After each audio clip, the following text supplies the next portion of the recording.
No strangers to this channel. We got a pretty good Media Moguls today. I recruited Anders just in case I had a shit signal to be Corey's backup co-host. Ironically enough, Corey got tied up, so he'll be running late. So there's, as always, two hosts. But then there were three, because as many of you know, I do a show to obscurity, to the edge of obscurity with Sean weekly on both channels as well. So he's here. So we're going to talk about mostly, I guess, NFTs, blockchain, Finney, and the power of being awesome, because we all are. Yeah. Jimmy, you look. Talk to us about that shirt. You look. Hey, you look relaxed. You look. Man, I'm telling you, this shirt might possibly be like one of the best shirts I've ever bought. It hasn't got the wide Hawaiian collar, so I can open it up, and it looks normal. And it's soft, like it's softer than my ass when I was a baby. Like it's that soft. Man. And you remember that? Oh yeah. Yeah, look at this guy. It's like you got a makeover or something. I don't know. You're very vibrant these days. Guess it's vacation, the effects of vacation, right? Well, you could say that, but I'm working a lot when I can, if I have a signal. But I used to live in Hawaii for a couple of years, so like just being back on an island, I think brings out that I don't know, that vibe again. But you tend to adapt. I don't know. At least I do. I don't know how many places you guys have lived, but I tend to adapt and fall back into old patterns that I've established depending upon where I lived, which is kind of bizarre. So. Yeah, but it is like that. Have you been able to disconnect more than usual, or are you still full-time crypto just from a destination? Yeah, I think that was the big thing for me is I was forced to disconnect last week, and I was pretty pissed about it. So yeah, I tried to make sure that Corey would always have someone cool to talk to, which is why Anders is guest hosting today, because I wasn't sure if I was going to make it. But yeah, it's nice to be able to disconnect. It's funny because I was referencing you in a private conversation I had on another stream, and your crypto don't sleep girl line. I don't know if you know about this, Anders, but it's a good story. You should tell that. You should tell that story. I like it. Yeah. So when I got into crypto, as you know, I'm just like glued to my Telegram all day, every day. Kenny and I linked up maybe close to 2 years ago, started working on our idea to expand EOS Writer and do Crypto Writer. And again, like, it's crazy because you're building a company from like your phone, like Telegram, Messenger apps, doing that whole thing. And I have 2 young kids who I need to pay more attention to. But my wife, I'm actually doing work, and my wife would, Sean, get off your phone, put the phone down, pay attention to your kids. And I used to tell her, crypto don't sleep, girl, and that's the line I always gave her. Crypto don't sleep. And it doesn't. It's 24/7, 7 days a week. Yep. But Anders, so Anders, I know like last week you were on vacation and you were quite quiet on all of your channels. Was that showing your behalf, or was that just a necessity? I know it's a necessity for sure. I've been working, and for anyone watching right now, I have a small lag between the audio and the video, and I didn't have time to fix it before we went going. So I'm aware of it. But yeah, so I've been on vacation twice this year, twice in July. The first time I had 2 days free, and then our node started to have issues, so I had to pull up my workstation and work for the rest of the vacation. And then this time I actually had, I think it was 4 days, pretty much completely off, which is very rare. And then there was some issues, of course, and then I got back into vacation mode. And on the 2 days ago is the first time I work again. Okay, I have been working all along, just not as much, but 2 days ago is the first time I feel like I'm working again. I actually woke up, I got things done, I feel like everything is on track, so that's great. I had that today. Today was one of the first days that I've actually spent the whole day, in front of my computer doing stuff. I was setting up stuff for our booth in Waxapalooza all morning and doing some writing and things like that. And I actually felt good. And the missus said to me, she's like, you've been really busy today. I'm like, I know, it's been great for you. You get to go play with it, order in the pool and stuff like that. She's like, how do you feel about it? And I'm like, I kind of feel pretty good about it. Like that forced vacation last week, to get back into the swing of things. So I know what you mean. Like, Sean, that'll be you next week. Corey did it a month ago. Anders did it, last month. I did it last week. Next week, you're off. You're going on vacation. Are you excited or are you worried? Because it's right around the time of your drop, right? And yeah. Are you gonna have to pull out the computer and text the Finney notes? Oh God, I don't know. We have our first pack drop August 20th, which is the day after I get back, and there's still work that needs to be done. And I still need to, because Kenny won't go in front of the camera, right? Like, we can't get him on there. They're promoting it, so that sort of falls on me. And I still gotta. I think I still have to make a few of the rounds. I just have to, right? Like, we put all this energy into this drop and we can't sell it short. So I'm going to have to figure something out and put in an hour a day.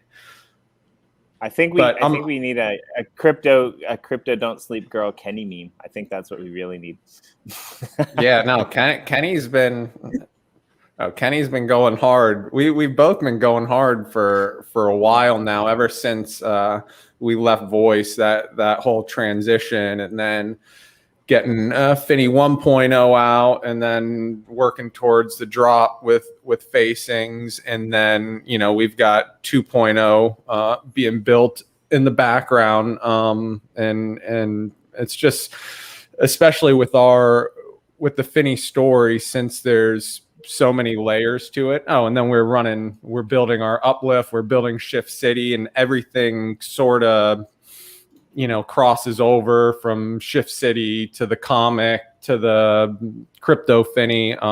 So it's just like, we're really good at organization, but there's a lot of things to think about, and it's really Kenny and I. Thankfully, I know some of the community's listening, but they've stepped up to help promote and run contests and do all those things. So that's been cool.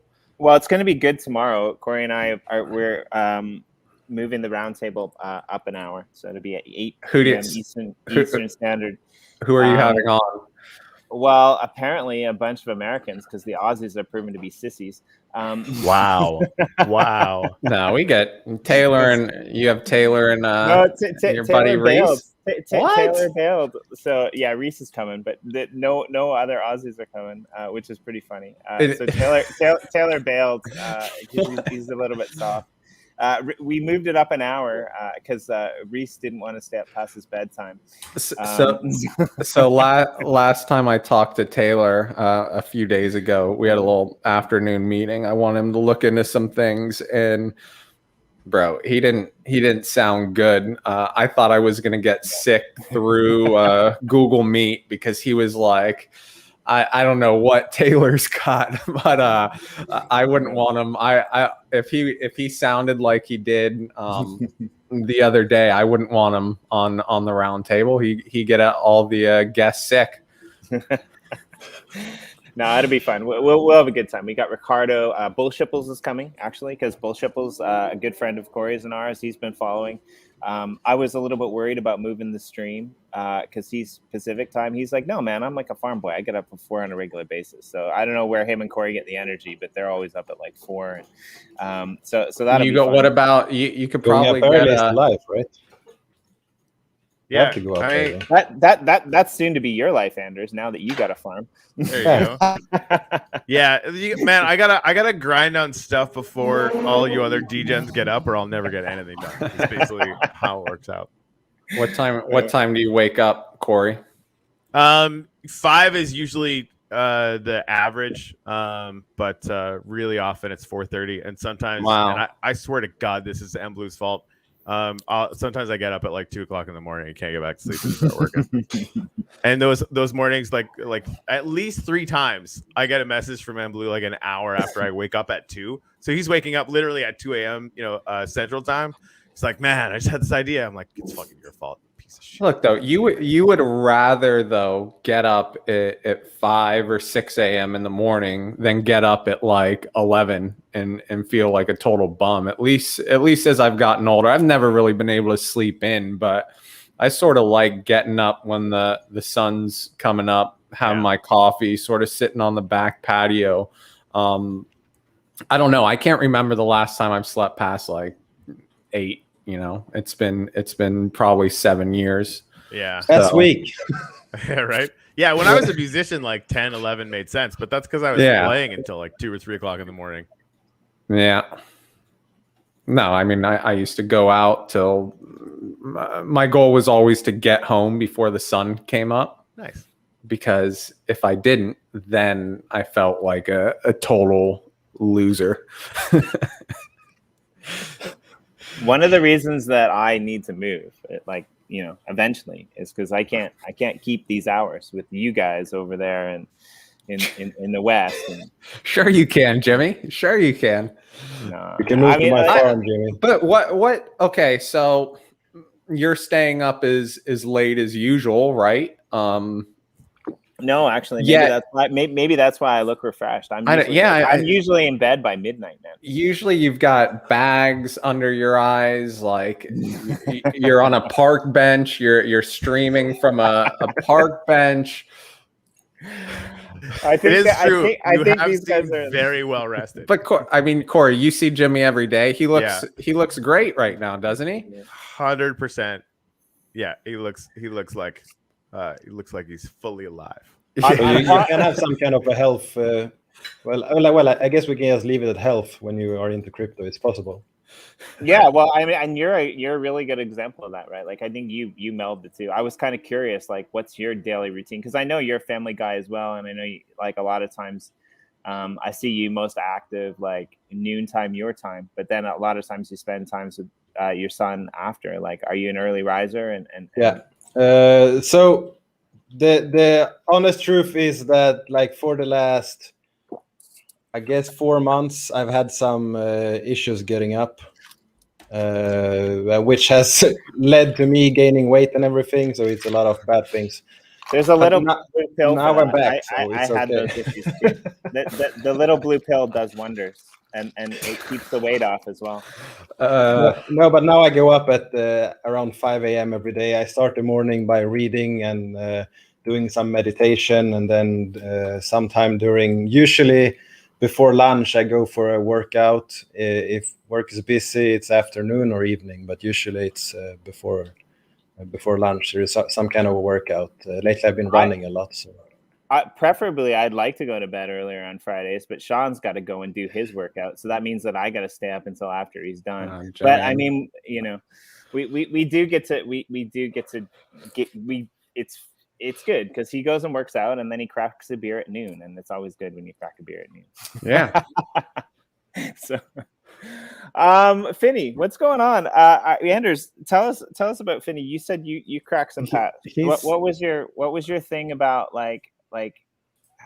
So I think this is interesting because you're an NFT guy. So what do you know about Finney, and what did you like about the first volume? Let's talk about that first, or the first series. I guess it's not the first volume, but yeah. I like that they were doing something different. Like it's a better upgrade mechanics to just burn it in your inventory and you get something cool. it's like nowadays I'm like, oh, then you have a burn feature to get the other NFTs. I just get annoyed by it because it's every collection now has an upgrade feature because it's the new cool thing. But like the first Finney, yeah, I think I really enjoyed that there was some kind of a different kind of mechanics than from everything else I've seen. It felt like it was well executed, but I didn't put in a lot of time into it. Yeah, me neither. I burnt my first Finneys online with Sean, and then I upgraded because I wanted to get the bare metal Finney, and I got yelled at for a week in the Telegram channel because I burnt shit that like was really rare apparently. But it was fun. I liked it. I think that's cool too. So let me so Finney 1.0 was cool. You know, we didn't really know what we were doing or what we were on to. But there was a meme that was created, I think by our buddy Reese, the Finney coin meme. Y'all got any more of those Finney coins with the crackhead? And so because of that meme, burning coins took on a life of its own. Actually on Wax, we've just passed like 50% burned. Coins have held their value really well, kind of range from like $85 to like $130 per coin. But one thing, the first, when people started burning coins and got into it, the first thing I remember someone in the community was saying was, wouldn't it be cool if you could build your own custom Finney? So that kind of stuck with us. And then this idea that burning coins becomes like a crack addiction for many in our community. We thought that was awesome, right? So with Finney 2.0, what we did was we like sort of combine those two things and like 10x'd it. So basically how it works is you're going to be able to buy, Finney 1.0, we gave away everything for free, and we still give coins away for free. We use them to pay our writers. We give away engagement rewards. So anyone who like comments on our content, like we go through at the end of each week and like find the best comments and hook those people up with coins. So coins have really become like awesome community builder. But with 2.0, we're actually we've taken everything we've learned and we're like, okay, we're gonna do something big here. So basically, how it's gonna work is there's gonna be a sale, and you can buy baggies with different amounts of coins. So maybe there's a 3 coin baggie, a 7 coin baggie, a 15 coin baggie, a 50 coin baggie, a 100 coin baggie, different tiers. And when you get the baggie, you burn the baggie and you get your coins. So to keep it simple, you have a 3 coin baggie, you burn the baggie, you get 3 coins. The difference is with Finney 1.0, it was just burn a coin, get a Finney. Now it's burn a coin, get an attribute. An attribute could be a shirt, a pair of shoes, a body, also a hat, a fur coat. Like there's so many attributes. When you burn your baggie and get your coins, the coins come in different metal rarities. Okay, so you might burn your 3 coin baggie and you might get 2 gold coins and 1 platinum coin, or a rhodium, palladium, and an iridium coin. You don't know until you burn that baggie. So part of the fun is going to be burning the baggie. There's that little dopamine rush, and you see what coins you get. Now, let's say you get a platinum coin, which is the least rare of the metal. You can then burn that coin, and you're going to get sort of like a base attribute, like a black shirt, a pair of Vans, a pair of, basic pants. But let's say you get a rhodium coin, the most rare, and you burn that, you'll probably end up getting something awesome like a pet cheetah, or a crazy gold necklace, or like I said, a fur coat. I just love that you have a pet cheetah, and I love that you lead with a pet cheetah. Oh yeah, there's crazy stuff in there for the higher rarity metal coins. So basically the requirement to build your Finney is a body, a Finney body, and one other attribute. That's all you need. And as soon as you have at least those two things, you can take them in the builder, what you're looking at now, and you'll be able to select out of your inventory and try on different attributes. Okay. And you'll see down here, there's like a power score.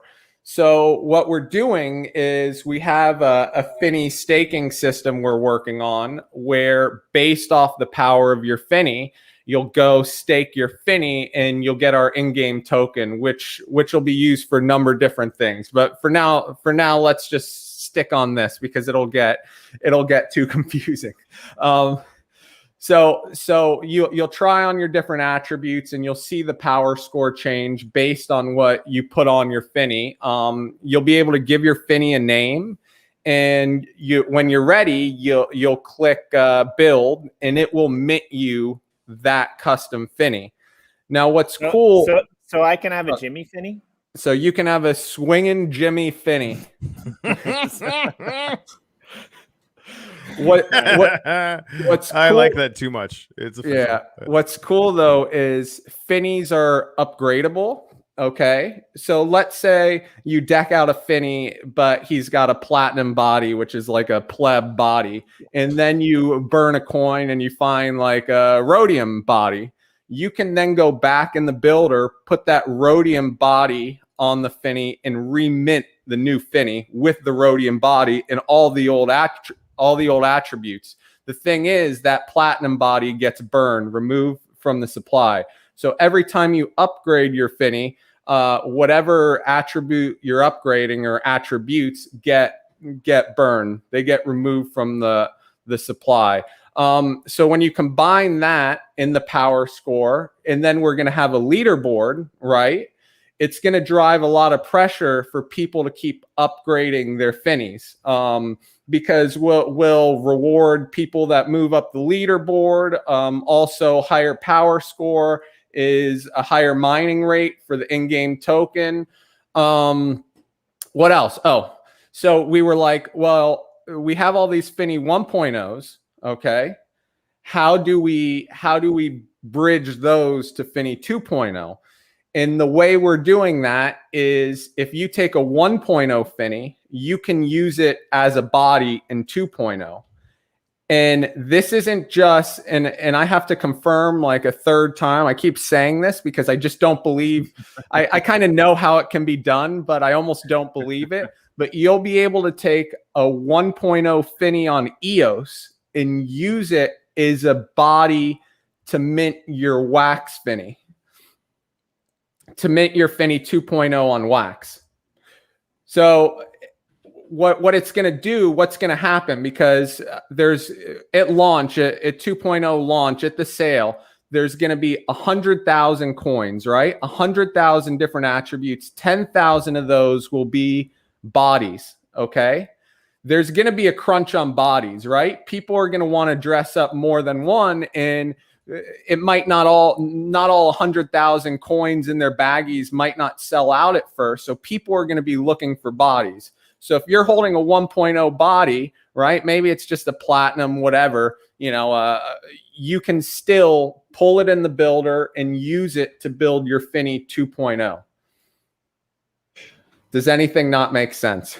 I think it all makes sense to me, but I do have one question. Now, when you pull a 1.0 body and you put it into the 2.0 builder, does it rewrite the Finney, or does it keep the attributes that it already had? So if you take a 1.0 Finney with all the attributes, you can only use it as a body. So when you select that Finney, you'll see the Finney, the 1.0 Finney down here. You'll select it, and it'll just come up as the body. All those attributes will be lost.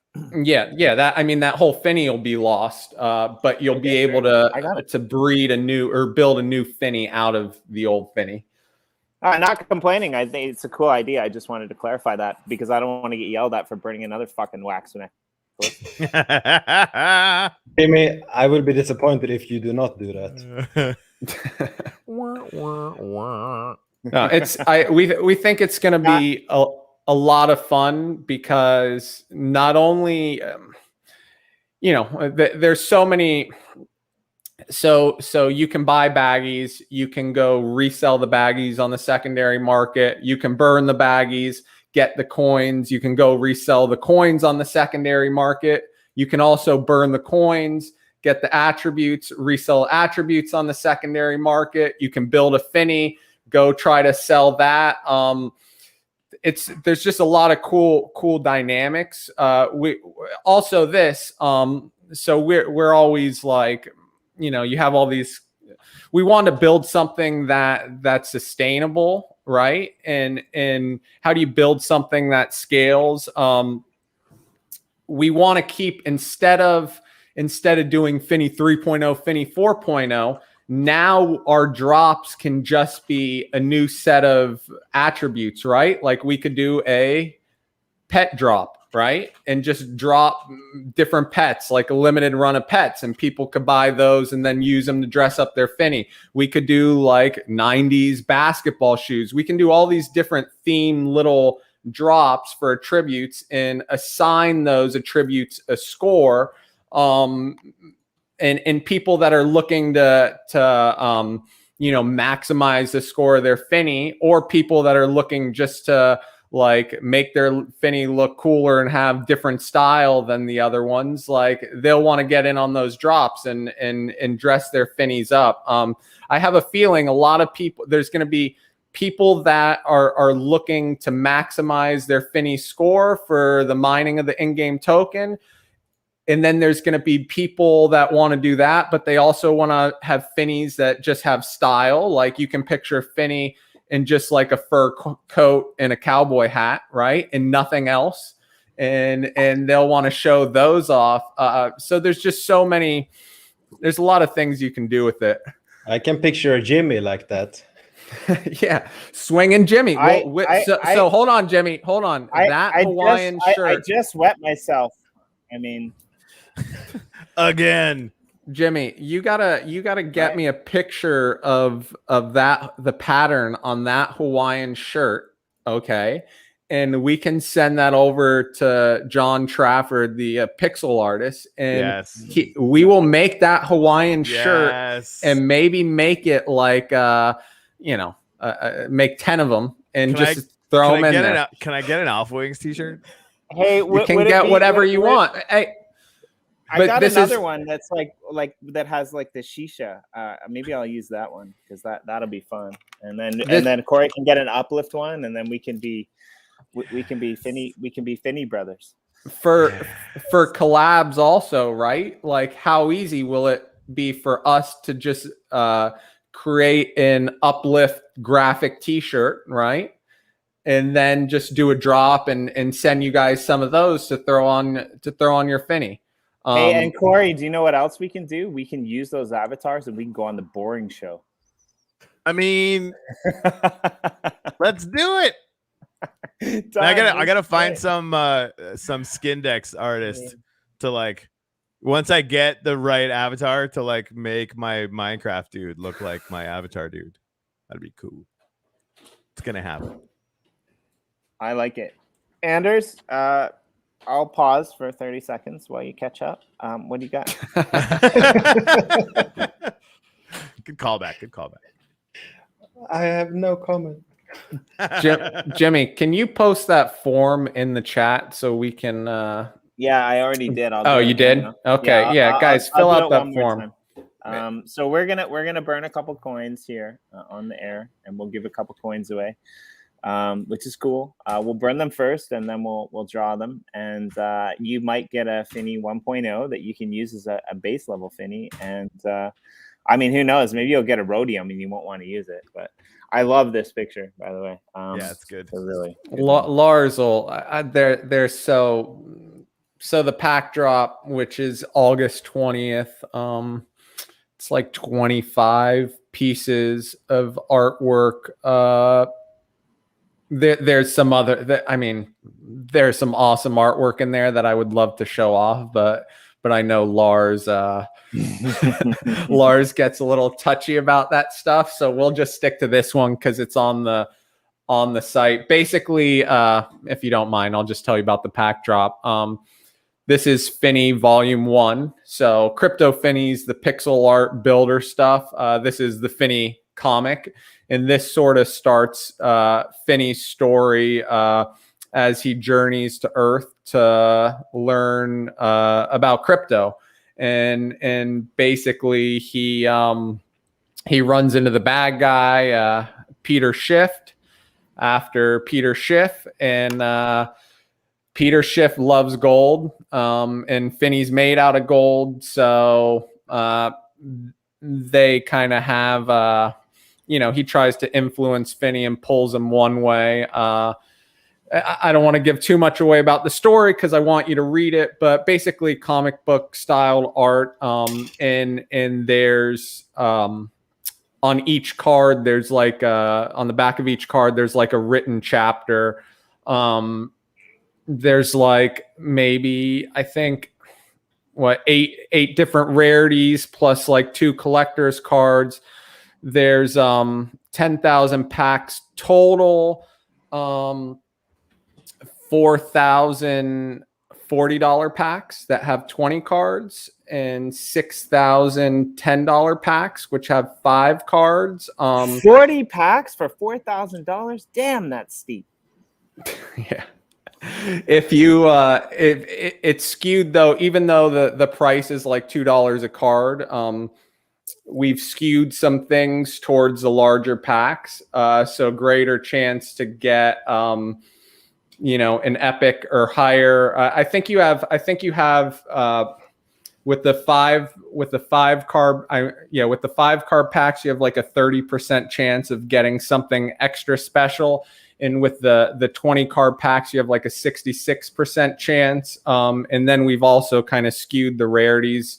But we wanted to make something that, you're not going to be having to burn, like you're not going to burn 10 packs and not end up with anything good. So I have a couple yeah. questions. Question number 1, I guess, then is the Finney builder is based on rarities. So you can only put rarities of the same rarity together, or can you like mix rarities? No, the Finney builder, so Crypto Finney builder, that's mix and match. Okay. It doesn't matter. It's not built necessarily to collect. It's just the Finney builder. You just build your Finney, like the Finneys that you want to build. Okay, so my second question then, because Anders is here, and I kind of think that he'd be the good candidate for this one. If you're going to give Corey an Uplift shirt and you're going to give me an Okinawan shirt, would you be able to give Anders a Black Panther, because it is a spirit animal, and I'm sure he'd be all over that. So what we do is we do a release, or we drop all 3 shirts at once. The Black Panther, the Uplift, and your Hawaiian Okinawa shirt. Well, would it be a shirt? But or would it be a shirt, or would it be a? Could you drop a pet to Anders? I don't know. We should. He wants a pet. How is he like not riding a llama? Panther? Like, come on now. I'm already riding a llama in the Clash Door one, right? Yeah, I mean there is a theme, and it's there because it is so good. It's a lomther. Wow. Yeah, I mean, well, there's ligers. I'm trying to come with you here, Jimmy, but there's wow. ligers. There is ligers. a liger. Yeah. This is like a llama tiger.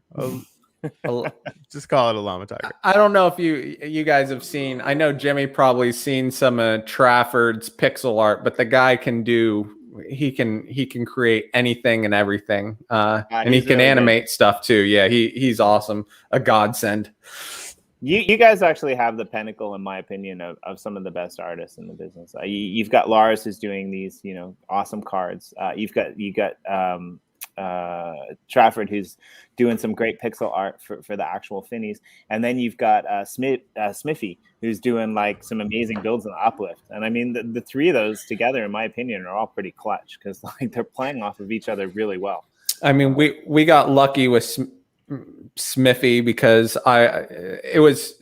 the first Media Moguls, probably the first podcast I've ever done was with you guys. And after the show, Corey and Jimmy Corey was explaining Uplift and walking me through it. And I was like, oh shit, this is awesome.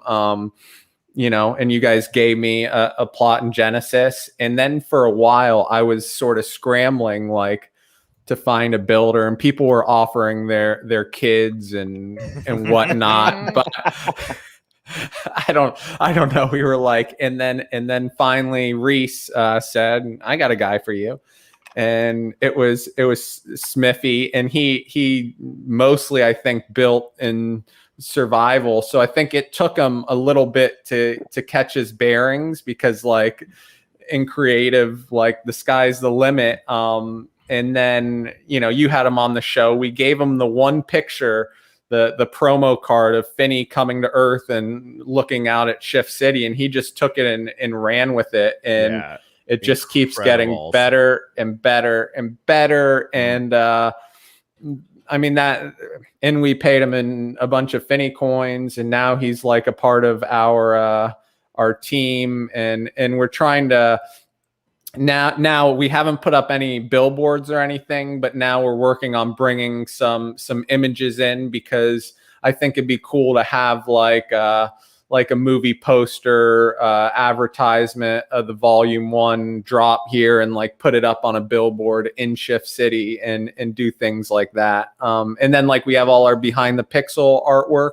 That's the artwork we drop to membership holders, and you know, that are tied to the whole written feature. And we want to have a gallery just for behind the pixel. So like the gallery's built, we just need to start getting images up on the wall. So we're working through that right now. But no, it's amazing to me how well Uplift sort of has fit into what we're doing unexpectedly. Yeah, I can't wait until some of the functionality is actually working, because the city is so good. Like it's spectacular. Like the builds are fantastic. When you know the Uplift events stuff, like the punchline get things stuff starts working, when you know you can start holding events there for active rewards, have like a gallery up of like the absolute best builds, like the best dude builds or whatever. Totally freaking blanking on the names because I'm fucking I don't take enough drugs anymore. That's what it is. But yeah, I just like where that city ends up in 6 months is, you know, and there's a few of those where like you just know they are going to be bustling zones of insane activity, and it's going to be righteous. It's going to be really cool. Both those cities down below are going to be freaking awesome. No, Anders, I heard you're still in the Uplift every once in a while when you're not being a baller and buying cars.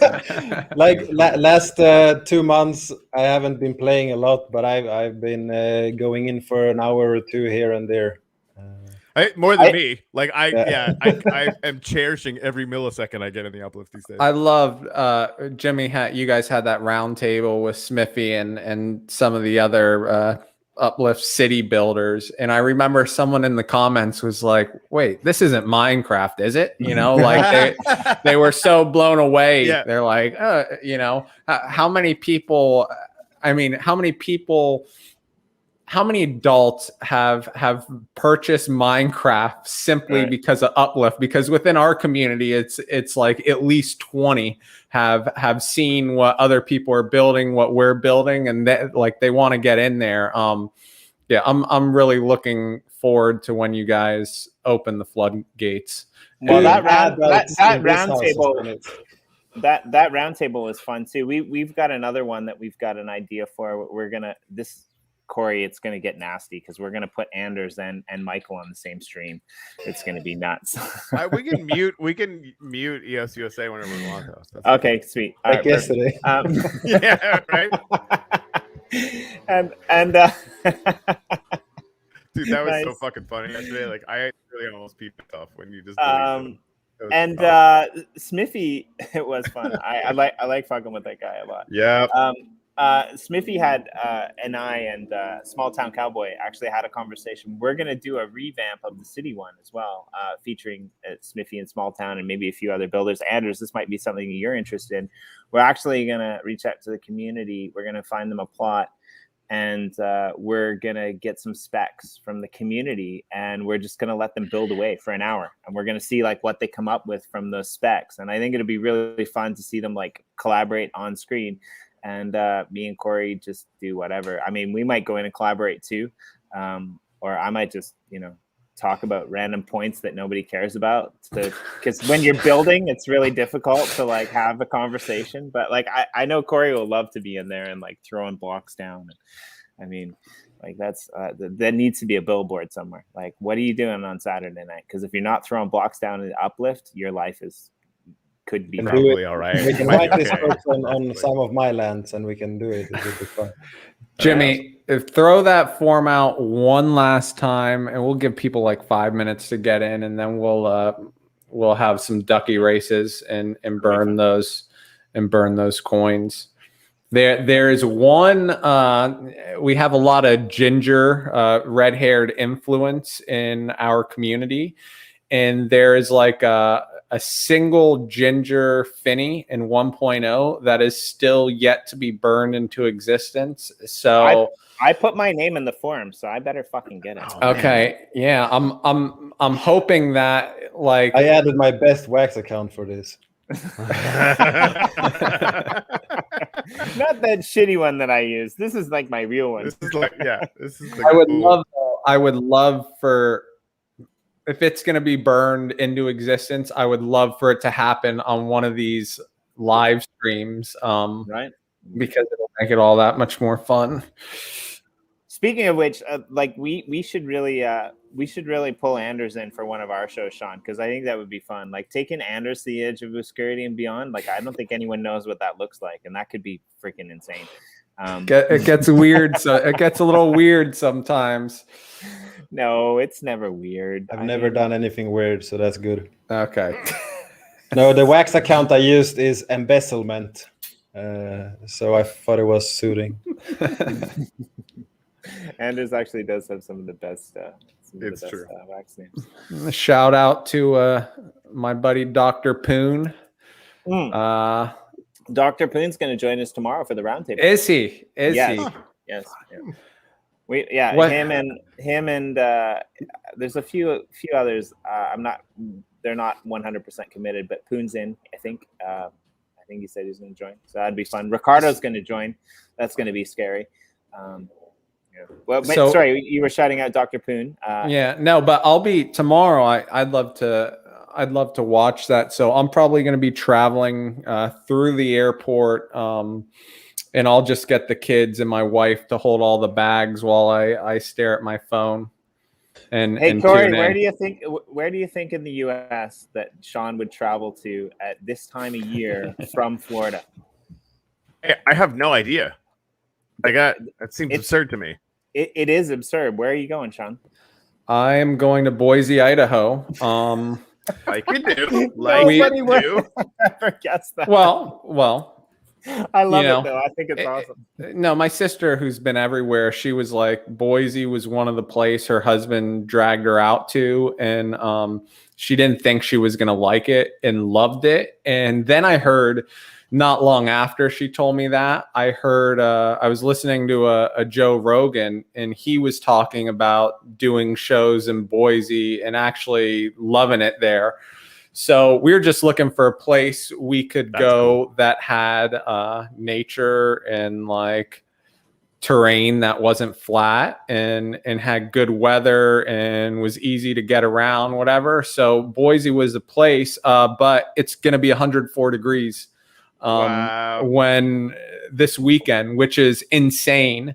I know they just dropped below like 60 degrees for the first time in like 60 days. And that was like a record, right? Because usually weather there this time of year is like upper 70s, low of 50, 40s, like, and so we're thinking we're going to enjoy beautiful nature, and it's going to be a heat dome, like heat Like wave, hotter than 104 Miami. degrees. Yeah. Yeah. It doesn't get, it doesn't. What's the hottest you've seen it here? Like 95, maybe. Yeah, it'll feel like it's over 100 or whatever, but like the ocean's like right there. You can just go jump in it. You're good. So I hope I still whatever, or just I'm not gonna complain. TC, yeah. So TC's in Canada as well. He's saying it's 40 degrees Celsius, and it's the hottest. That's crazy. In history. That's nuts, right? So this is one of the reasons I love Okinawa is like it's Japan and it's humid, but it's such a thin island that the wind just blows right over the island. There aren't that many mountains. If the tsunami comes, I'm fucked because I'm not big enough to hug a tree and survive. Right. But Dark. Well, I'm pretty excited because like at some point I'm definitely gonna go like pitch a tent on Anders land.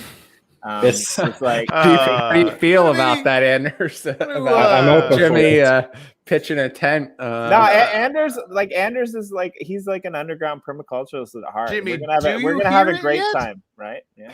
Yep. I've done a lot of fun things. I bought a tractor now. I bought a 6-wheeler, an ATV. I bought a lot of cool things, and it's like 20 days until I get access to the farm. So that's fun. I'm stoked about that. Yeah, like we've had like weird underground talks about like design and stuff. I've seen pictures of his farm, and it's just like this is the brilliant thing about it. I've seen pictures of his farm and heard what he's planning on doing. And did it make you pitch a tent? I don't really probably. I don't really have any suggestions other than like to improve it. Screw you guys. You guys can make all the jokes you want. It's not our fault. You're funny. We're the permaculture crew here, man. Like agreed. And permaculture is sexy. I get it. Corey, what street are you on? How far up the beach are you? I'm in North Beach 77. Okay, so you're I can't believe you guys have never met yet. How have you never dumb. hugged? Come on. You were pretty close to that Surfside thing, right? Yeah. What is that, like 90? I don't know when you get. No, it's not even that far up. I think it's mid 80s. It's about 10 miles. Okay, yeah. Gotcha. Yeah, I can't look at big apartment buildings the same way anymore. I'm like, those apparently could just fall on your fucking face now. Yeah. Oh man, yeah. Crazy pants. No, it's difficult in Japan because you don't know if you want to live on the top floor or the bottom floor because they could fall, but they're some of the best apartment buildings in the world. But when the earthquake comes and they shake and you happen to be in the shower and then you end up straddling the balcony door with no clothes on because you think that you might actually be able to do a dive front roll off the 11th floor if the building falls in the right direction. And then after that, you realize that you're just freaking insane because it's 8 o'clock in the morning. You weren't ready for an earthquake. Kind of makes you think about where you're living. That's my rant of the day. Anyway. You want to burn some Finney coins? Yeah, I'm closing this form. If you didn't get in, it's on you. We'll do.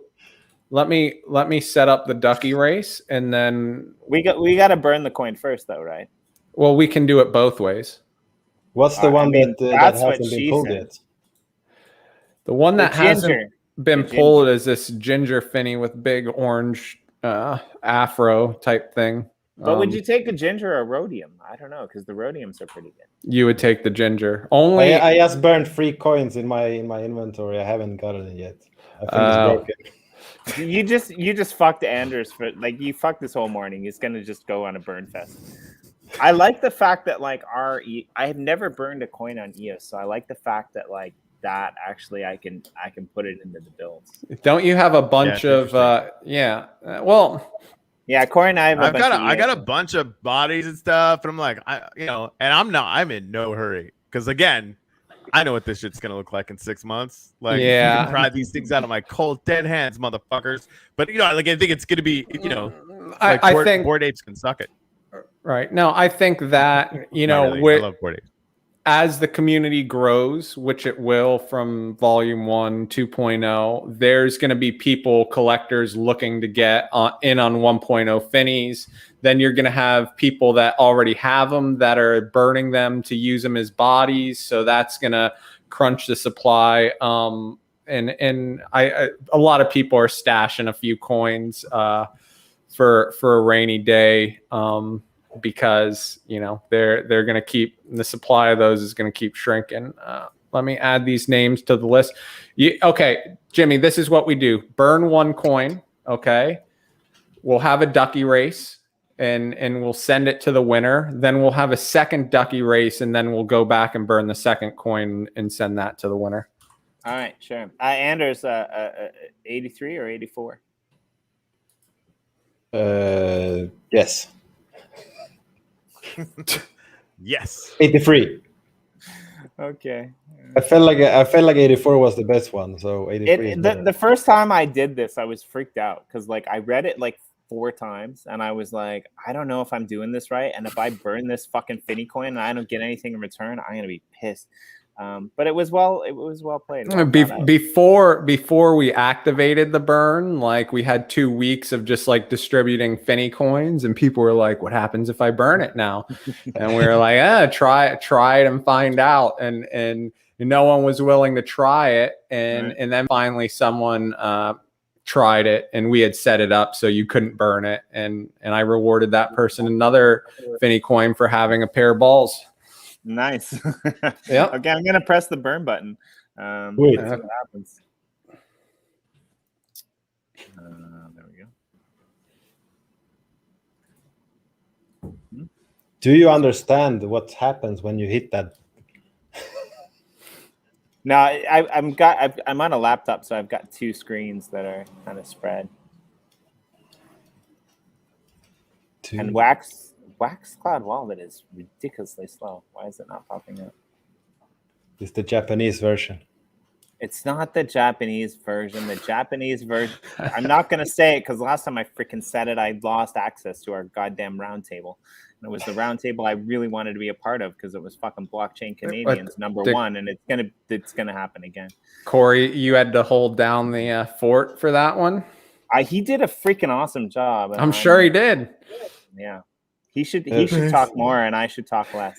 What's the different varieties of these?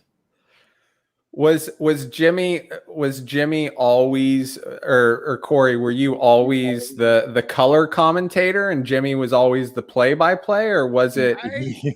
I don't know that we've ever really had that we've kind of fallen into separate roles before. No, we don't, and that's what works. Solid pull. It's a gold. Nice. You got a gold Finney with the goatee. What's the most rare one, Sean? Rhodium. And then the second most rare? The ginger, but palladium. It goes rhodium, palladium, gold, iridium, platinum's the least rare. So gold's middle of the pack. I got a palladium, so that's good. Now, that's good. Now, Corey, you've heard of this, but you've never seen it before. We are going to introduce you to your first duck race, and it's pretty freaking wild. Yeah, I need to get in on this duck race situation for sure. Look at the number one duck with the top hat, Jimmy. Swinging Jimmy. I am the number one duck. You're cheating. So much for that. No, but it's a duck race, so you never know what's going to happen. You actually don't want to be up front for the first half of the race. This is my life right now. I love it. Look at Granny Duck. She ain't winning. She ain't winning. Oh no! Ooh, there's a Bernie Sanders duck. I'm getting my ass kicked here. I'm like, oh, Bernie! Bernie! Winning for the first time since his Senate race. Yeah, Bernie. Poor exactly. The best part about this is there's a whole plethora. Like you can raise robots. You can raise like. Okay. How many names can you put in there? Like 100. Nice. Nururm.wham. Are you? If you're out there, let us know in the comments, please. Yeah, because we don't want the Sweet.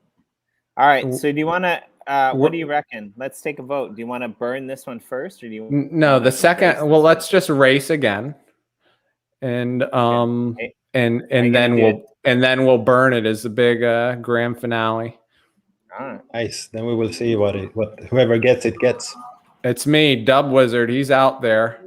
All right. We're gonna shuffle this time. Hey All guys, right. I'm actually late for 10, which makes me sad because duck races are really fun. They're off. They're so good. Anyway, You guys have fun. Sean, we really should. I'm kind of worried we're going back into lockdown. You guys hear frickin' Ken got COVID? No. I'm more amazed that it took as long as it did. But yeah.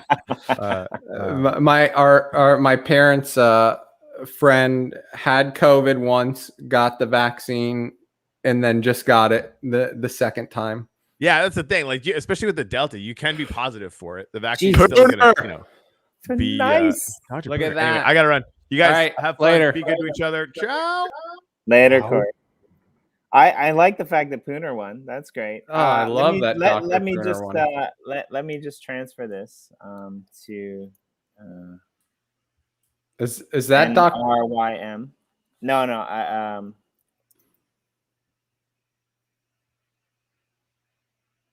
I need to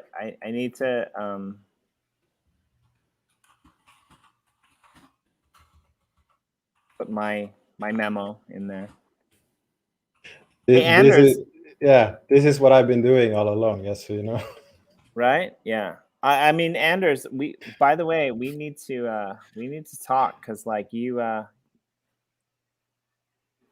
Anders is What have I done? nothing. I need you to give me the lowdown so I can get a fucking slice because they keep getting sold out and I can't get one. I haven't sold any last month, and right. so far, I was ready crazy. for it and I couldn't get one. I was pissed. I'm actually doing something fun, and it's taking a bit of time, but it's coming. I'm excited. We'll have you on for an exclusive when you do that. Hey, I'm gonna make a judgment call here because we know that Pooner is a real person, and even though he's not here, I still think everyone else are fake. No, I still think that we should throw it out to him. What do you think, Sean? Yeah, Dr. Poon's an awesome community member, and we're gonna give it to him. Yeah, I think so too. So I know, Anders, you give a lot of things away on stream. How do you do it, Anders? What's your method? Depends on what's happening, but usually it's a raffle, and then I send it out. Okay. But like, do you like? So I know, like the Crypto Rider guys, like a lot of the podcasters, Adam and some of the other guys that give stuff away, they often check for like spammers and bots and stuff like that. Do you do that as well? Is there a way? I usually open for a few minutes like this, and then I know that some people enter twice, but usually it's pretty good. If I allow them to enter a long time ahead, it's awful. So just post it randomly, don't announce it, people don't prepare for it, and it's usually good. Nice. We started, so our giveaways started as like comment in the YouTube with your wax address. And then we'd go back after, and I'd like go through like half an hour worth of comments and pick all the names. Then I wouldn't include someone.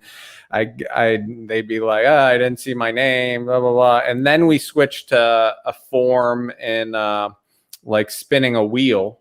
Yeah. You know, that you switched the day after you left me in charge for giving it away. So I'm partially responsible for that, by the way. People don't know this. But. And then my incompetence it made Crypto Rider better. Just know that.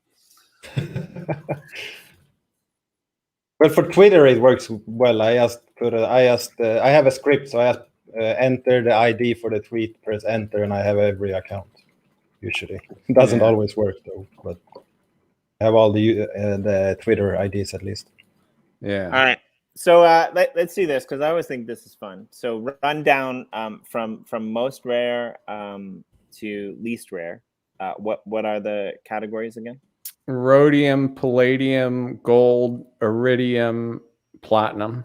Platinum Anders? pleb. Anders, what do you think we're gonna pull?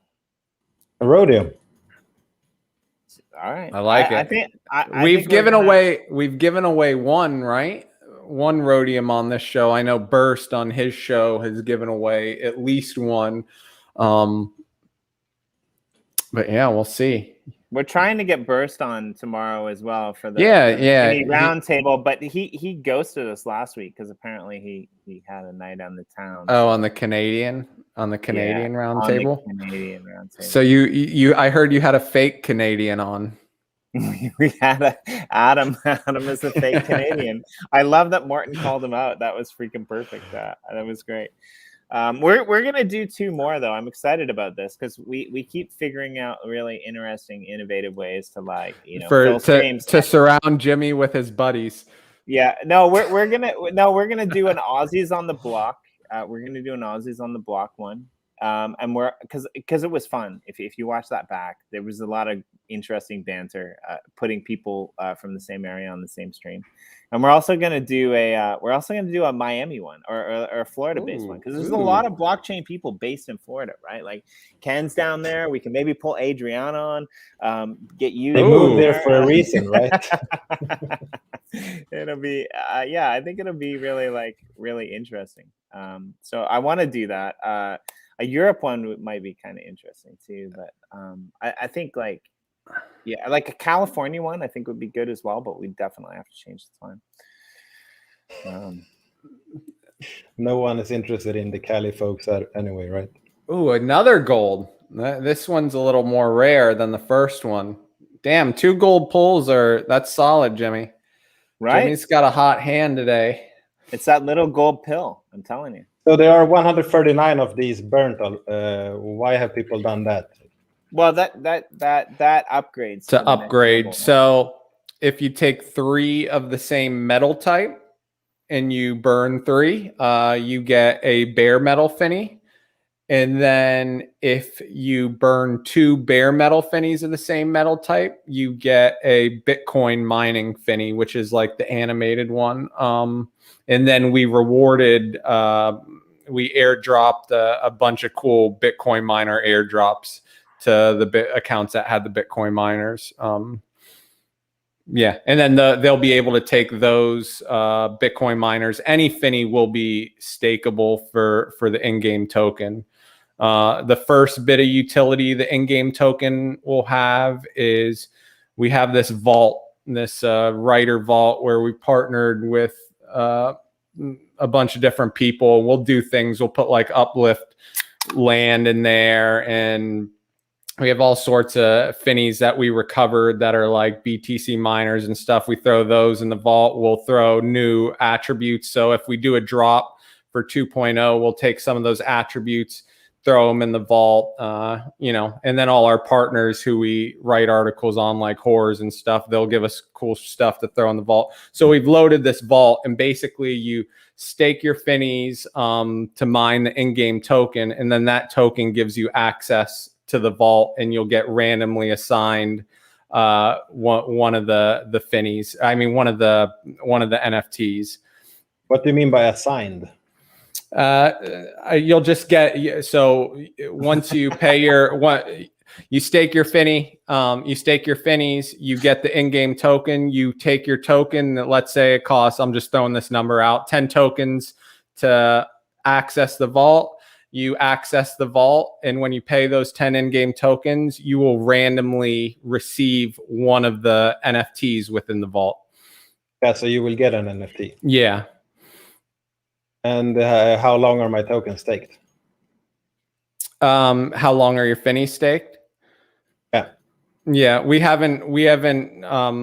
So right now, what? You don't have a fucking roadmap, you fucking scammers. We do have we absolutely do have a roadmap. I'm like, okay, so I stake and then I transfer it to the next account, stake, next account, stake, next account, stake. No, I think these are great questions. So I want to hear the answers. That's great. Sorry. What are you asking? Yeah, but you said like if I stake to the vault. Yeah, only Finneys. Then I will receive an NFT. Yeah. Can I unstake the Finneys? Sure, you can unstake the Finnies. And if I send them to a new account and they stake, will they also get an NFT? Ah, I see where you're going with this. Goddamn uplift FUD. Screw you, Anders. No, it doesn't. So as long as they're staked, you're receiving the in-game token. You can only stake Finnies to receive an NFT. One of the NFTs you might, I mean, not to receive the NFT, to receive the in-game token. When you access the vault, one of the NFTs you get, it could be, you could get another Finney and then go stake that, but it could be a Horrors 4 Horsemen collector's pack, right? And those aren't stakeable. Only the Finnies are stakeable. So can you move Finnies around and stake from different accounts? Sure, but it's the total power of those Finnies in relationship to the pool of. Yeah, but I mean, when I have gotten the NFT, so I got an NFT, I was lucky, I got an uplift land, or I got another Finney. And then I want to get another free NFT. So I moved into another account and I stake the same NFTs and I get another NFT. You wouldn't have to move it to another account. Okay. And there's no guarantee you get a uplift land. It's just whenever you're there's no guarantee. So based off the number of people staking Finnies and those people's cumulative Finney power, mining power, they're receiving a share of the in-game token from the total pool. And so if a lot of people are staking, you're only getting, a handful of tokens a day, whatever. If nobody's staking, you're getting most of the tokens. And then there's a price point to enter the vault. Okay. So it might be 100 tokens. I don't know what that number is. So you can, So if you can move them around, you can do whatever you want with them, but it's all going to be dependent on how many other people are staking, how much cumulative Finney power is there. Nice. And my take on pools, I'm just going to say, because we're dealing with a little bit of FUD on the pool end of things right now in our channel, but just freaking be responsible for your own investment decisions, right? Like if you I think, Anders, maybe you can correct me if I'm wrong, but I think maybe the days of investing early are kind of over, and I kind of feel like I kind of feel like that's a good thing, right? Like I kind of feel like have you seen the Binance Smart Chain projects? Yeah, I'm throw some BNB on something and it gains, and then the next day it drops. Fair enough, but I think the validity in the space is going to come from projects who make people pay attention to what they're doing, right? Like I firmly hope or believe that that's where we're headed, and I think it should be where we're headed. I'm not saying that investing early has zero value. What I'm saying is just because you invested early doesn't mean you're entitled to all the profits. And I think that's a good direction. I think my uplift land should give me more upliftium. Can you fix that? I can't, because it's a pool system. So it is a pooled system, actually. The uplifting land, the uplift land is a pooled system, right? And so, fair enough. I do realize that people want more uplifting, but I love how easy it was to trigger him on this, right? No. This is why I'm so the least triggerable person on the team. Jimmy, I'm constantly getting yelled at for not banning people. Jimmy and I had a conversation last week because we created this gallery in Uplift, and we have slots to put 55 pieces of artwork up. And I'm like, Jimmy, how much is this going to cost me? And at the time, it would have cost to do 20 images, would have cost me $4,000 to buy crystallized upliftium to then. And I'm like, this just doesn't work, Jimmy. And he said he thought the price would come down, and it did. But cooler than that, we found someone in our community who has something close to 500 miners and was mining 100,000 upliftium every 33 hours. So, we could work out a little deal with him on the side to help get our images up there. And then the price of the crystallized upliftium started coming down. I think that markets tend to sort themselves out. So, you know, I don't know what issue you're having with your staking pools. I know maybe some of the lesser NFTs were mining more Upliftium because there were less people staked to that pool. Honestly, it's probably more on the Yoshi sides than it is on the Uplift side. I think people are, and recently we've increased our mythics. So we used Nifty Blocks and a couple other partner projects to be able to increase our mythics and be able to put some gamification in there and some burnification in there, and people are burning NFTs, and then they're staking those NFTs, and then they're getting upset that if they wouldn't have burned their NFTs, they would have been making more Uplifting. And to me, I think that's the beauty of pools, right? It's because like I learned my lesson. I haven't burned any of my NFTs. I'm sitting on the base level ones because I know that that's going to get me more Upliftium. These don't go away. There's no. I did both. There's a time limit on it, right? Like they don't go away. So it in a way, it's the defecation of DeFi. Are you sure that's the word you're looking for? No, it's totally not the word I'm looking for. But like, are you a writer? No, but it's shitting all over. It really is shitting all over like our ideas of tokenomics and DeFi. Because when you can plug and play NFTs into DeFi, something magical happens. And I honestly believe that. Like I think that like there is no, like, why do I need a fucking token? Like, seriously. Like, if I want to buy a bag of chips, why can't I use a fucking Finney pleb to buy a bag of chips, right? Like, why can't I like trade in one of Anders' slices halfway through the month to be able to buy something at the grocery store? What's the difference between an NFT and a token? I don't really know, but the NFT system excites me. I can allow you to buy eggs on my farm through annual slices. Right, and this is the thing. This is what the guys over at Olive Garden, not fucking Olive Garden. What's it called? Olive Land. Olive Land tomatoes for doing, a base slice. Right? And they freaking let me camp for free, just like Anders. So screw all you guys who think that I'm just a freeloader. I mean, I'm kind of a freeloader, but hey, I have enough land to put up a tent. It's okay. Right, Anders is gonna put me in the like furthest corner away from his house. But we'll build a raft and put you on the lake. But I do have a comment that I wanted to bring up. I think it's a fair comment, and I don't know the answer. And so Morton's asking, Morton's asking, will Finnies be stakeable on Wax Arena? We had a conversation, Corey and I, in private the other day about how difficult it's been for you guys to get listed on our planet, and how annoyed you are by it. And I'm not.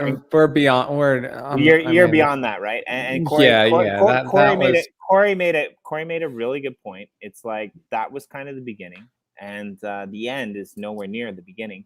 Now we've got things like Wax Arena. We've got things like Nifty Blocks. I know that there's been some people who have been. There's a Nifty token, right? There's a Nifty token coming out. There's a Nifty token coming out. This is really exciting. I think we're gonna have them on the show. I think next week we're gonna talk about it. I'll plug Ricardo, who does Rolodex for Crypto Writer Podcast Network, is having him on the show either today or tomorrow. So I'm interested in learning about that. I don't know anything about it, but yeah, one of our favorites is in the comments. Nick is in the comments, and you know he's right. It doesn't make sense when you have your own staking, when you have your own mechanisms. Do you really need an NFT staking platform? I don't know, Anders. Like, you probably have a viewpoint on this more. Wax Arena, though, you just have to have the NFTs in your wallet. You don't have to physically go stake them, which is kind of cool, and which is why we were open to that. And then I guess that's a fair point, right? Like you can have them staked in both systems at once. I was with Wax Arena because they're so new. I was just sort of waiting a little bit to see just how it was going before we started that discussion. But you know, if the community, we won't do everything the community wants, but we'll evaluate everything the community wants. God damn it, you are here for the community. You need to be taking care of your community members, and if you're not doing what I want, like, then you are a worthless project, Sean. I like when NFTs can be staked in different ways. So some has to be staked to contract and some in your wallet, because then people will have to make a decision, and that decision will affect everyone else. Because if you stake it in our planet, there will be more in the pool available at Wax Arena, or if you have it in Wax Arena, there will be more available in our planet. So it will benefit people by doing some calculations like, okay, right now I get more Ether, or I get more AXP, or whatever other projects we will see in the future. So it really benefits people depending on which community, which game, which project they want to be part of. And I think that's good for people to have options and not to limit them. But I think that we will see projects just throwing in staking just to get the community coming there, and that won't really add value to the ecosystem. Will be a lot of tokens without value. So I hope we will see some kind of middle ground where people actually have to make decisions, so that token becomes somewhat valuable from that. That's so, Dr. Unani. Here's where I actually disagree. I'll read your thing out later, but maybe I disagree. I haven't quite read it all. But I more interesting than the staking or the own token. What excites me about NFT blocks is they're coming out with a system. I hope people know about this.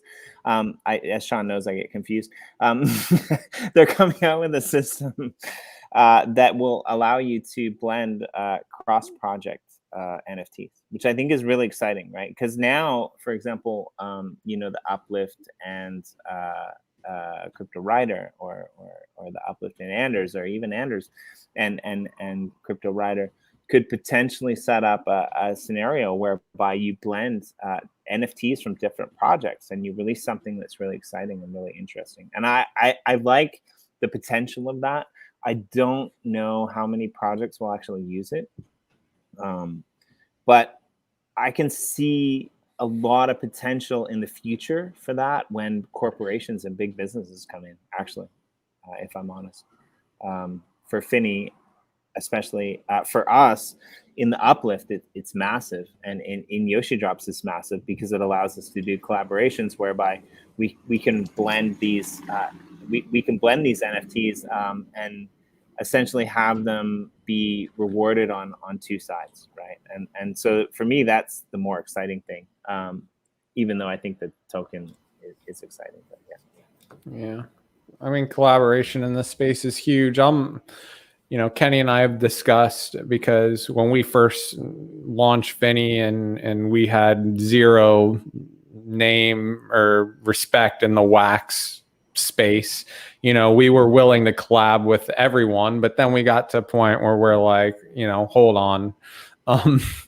But we like collaborating with projects that are trying to innovate. Like that's our barrier. Like you got to at least be I would rather collaborate with a project that has a small community but is trying to innovate and push the space forward than collaborate with a project with a huge following that's just recycling the same old moves over and over.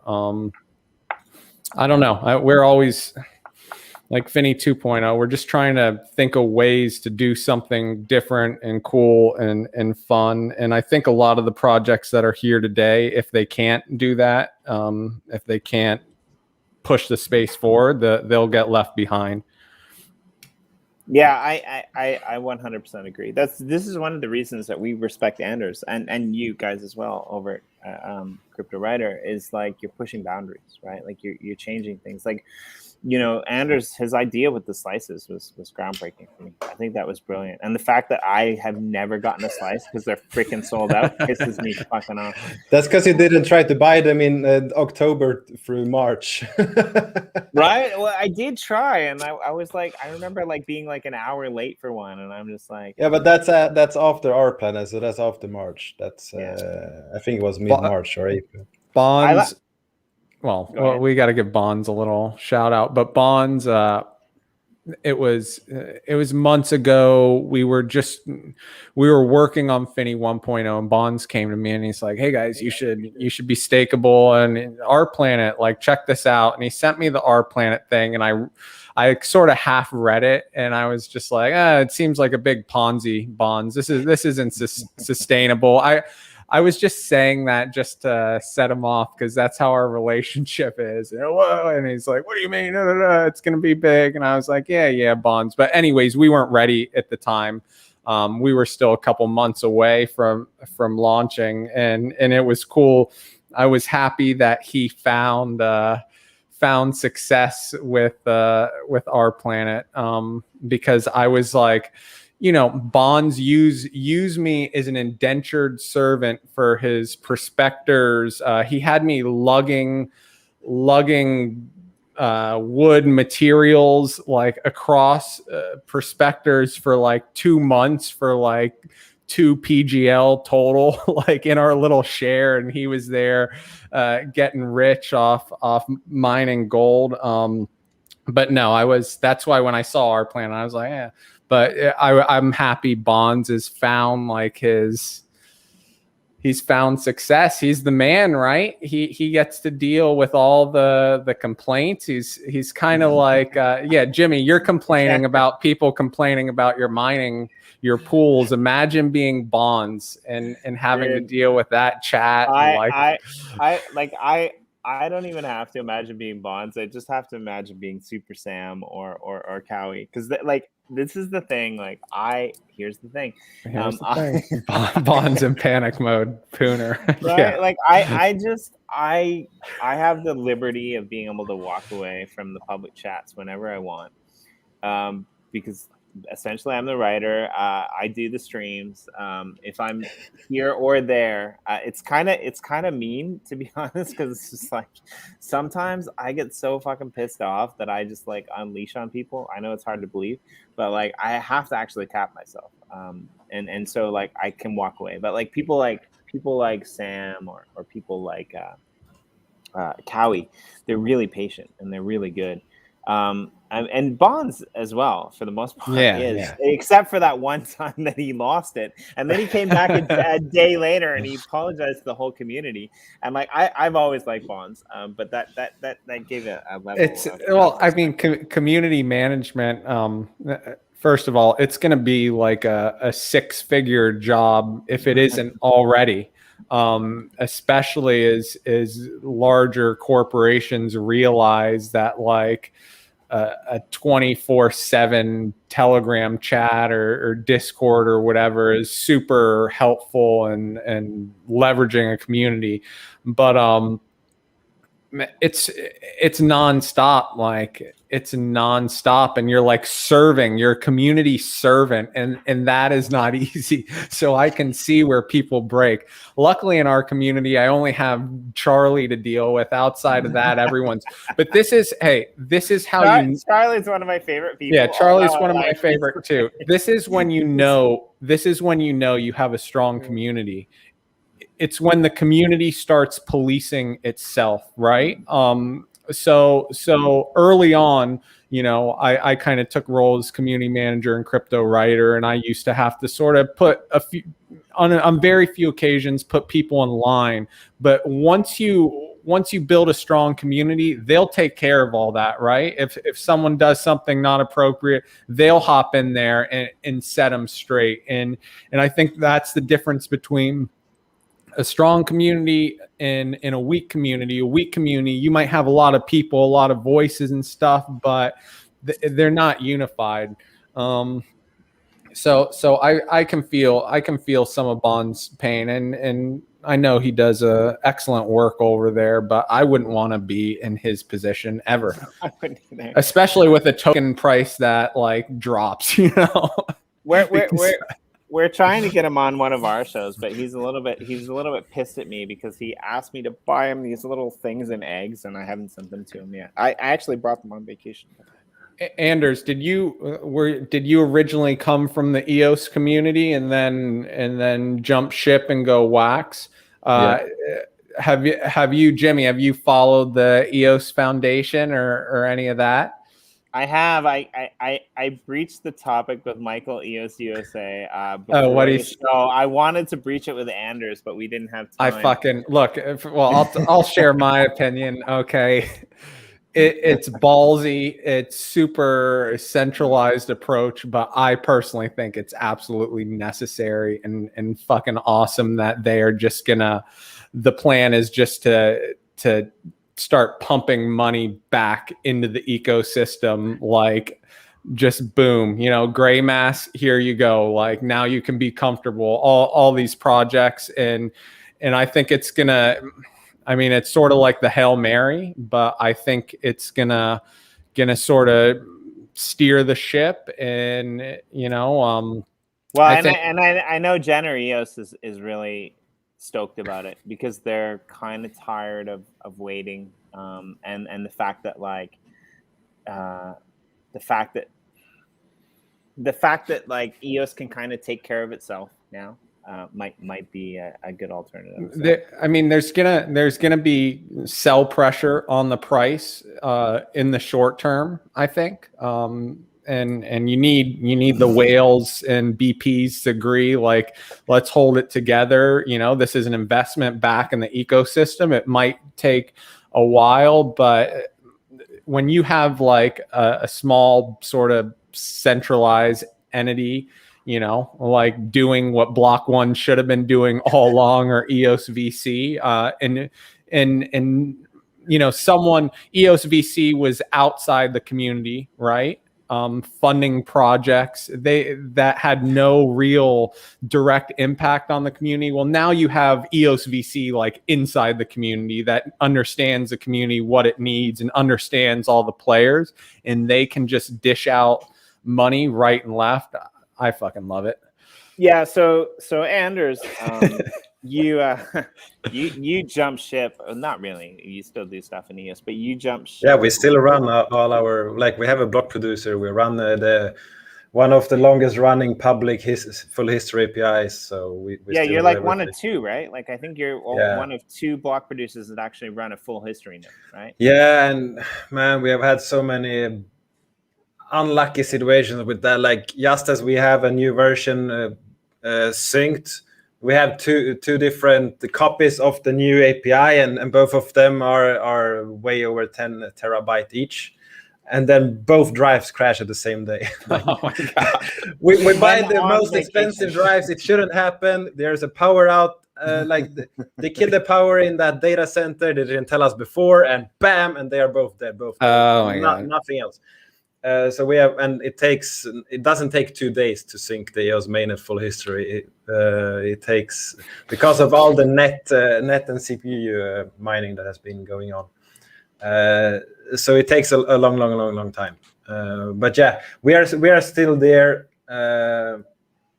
I have been trying to participate in some of the NFT sales there. I think it has a different reach, a different kind of community it can reach, I think, but so far I'm not impressed by the NFTs there. The NFT market is fucking Finney. Seriously. Well, over there. Finney, I mean, it's really not something to brag about because it's just not. But you know, Finney, we're the top collection, and our collection has sold more than all the other next 20, probably every other collection combined.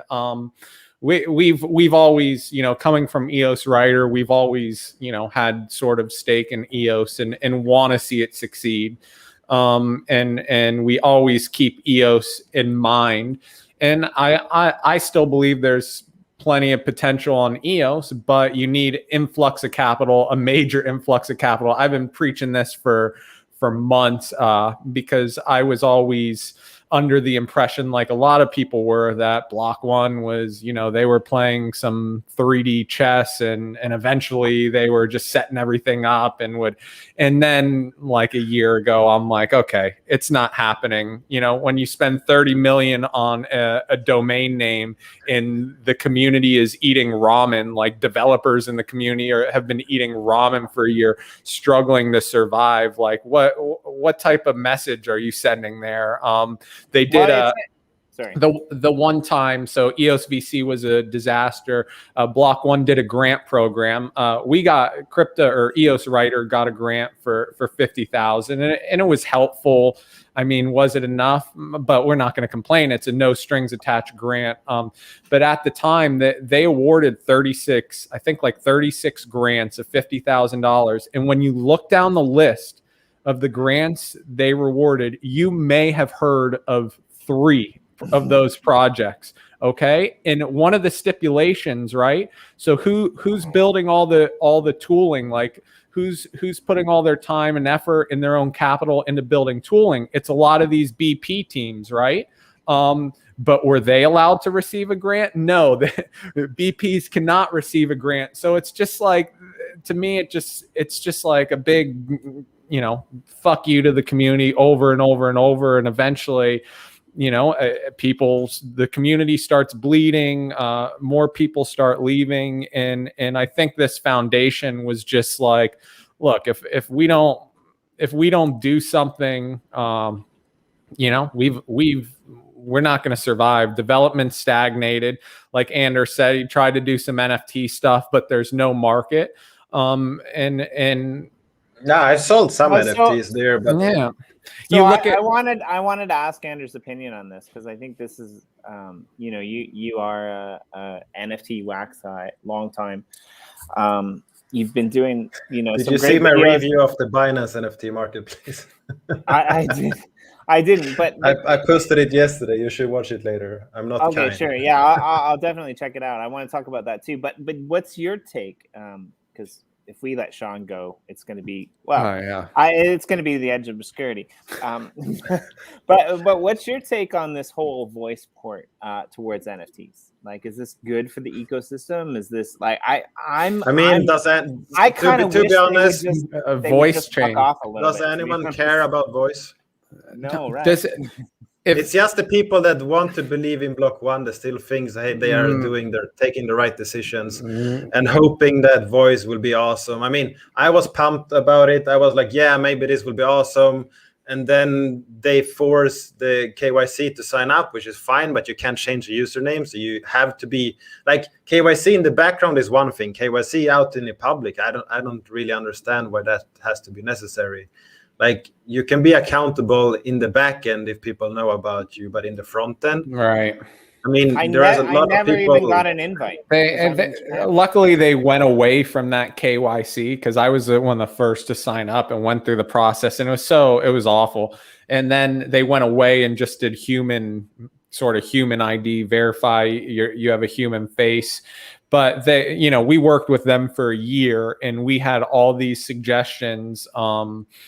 And they couldn't deliver. You know, if you have that much money, there should be a feature released every single week, right? Like, but it would go months. Like, search, nothing worked. Here's the thing with Voice as an NFT platform. So they're launching, all the trends right now are saying what? People are starting to explore and experiencing crypto. All the speculation is happening on public blockchains, right? Decentralized public blockchains. So you're going to launch an NFT platform on your own private chain. And I know they're thinking they want to provide an easy way for all those people who don't understand crypto and are scared to get in crypto. And, you know, they want to lower that barrier for entry and make it's super easy. But I think with time, you know, the user experience on public blockchain applications, whatever, it keeps getting better, right? And by the time Voice is ready to open up their private blockchain, they're going to be so far behind. I just don't think it's why would you go against the trend, right? They might even be more far behind than the fucking Fed, to be honest. Yeah, I was talking to someone yesterday, like, we use Atomic Hub almost every day in Anchor. Like, I'm on mobile, I'm flipping through it, I'm showing my wife stuff. It's become second nature for me, at least, to interact with the blockchain. Yeah, I've been here for 6 years, whatever. So I understand it's difficult for someone new to the space. It doesn't make sense to interact with the blockchain, but it keeps getting better, right? We're gonna have Web 3.0. It's inevitable. Yeah, I'm mainly disappointed about everything Block One is doing, because so far they're like EOS.io is great. They're working on that. I can't take that away from them, but everything else they have done should have been more. Well, let's stop there. I think in the early days, because I was there, you had like Dan, Brendan on Telegram every night when they were selling their ICO, and I think their intentions were for this to be a community thing. But I think what happens is when you have shareholders demanding revenue and whatnot, they pivoted from serving token holders to serving shareholders. Yeah, but that's no excuse for not funding the people. Look, and I was there at B1 June when they came on stage, Bloomer, whoever came on stage and said, "Hey, the voice is our gift to the community," right?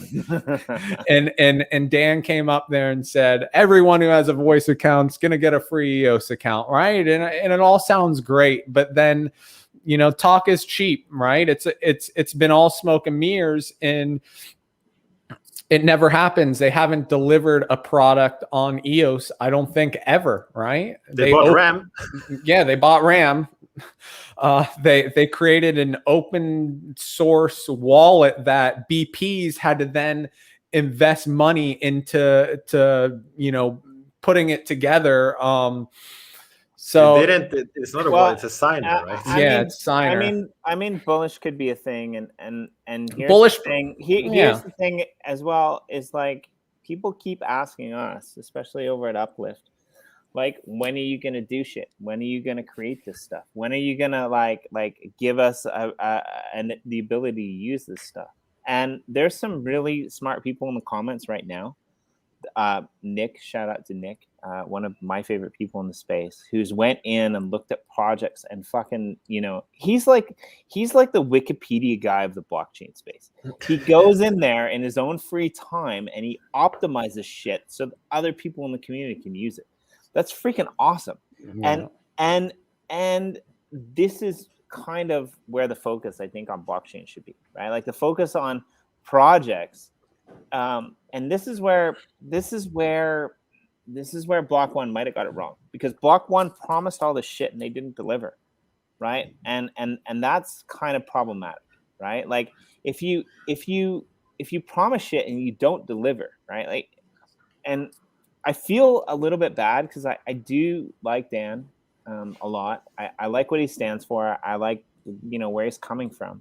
He's definitely no blummer in both the good and the bad.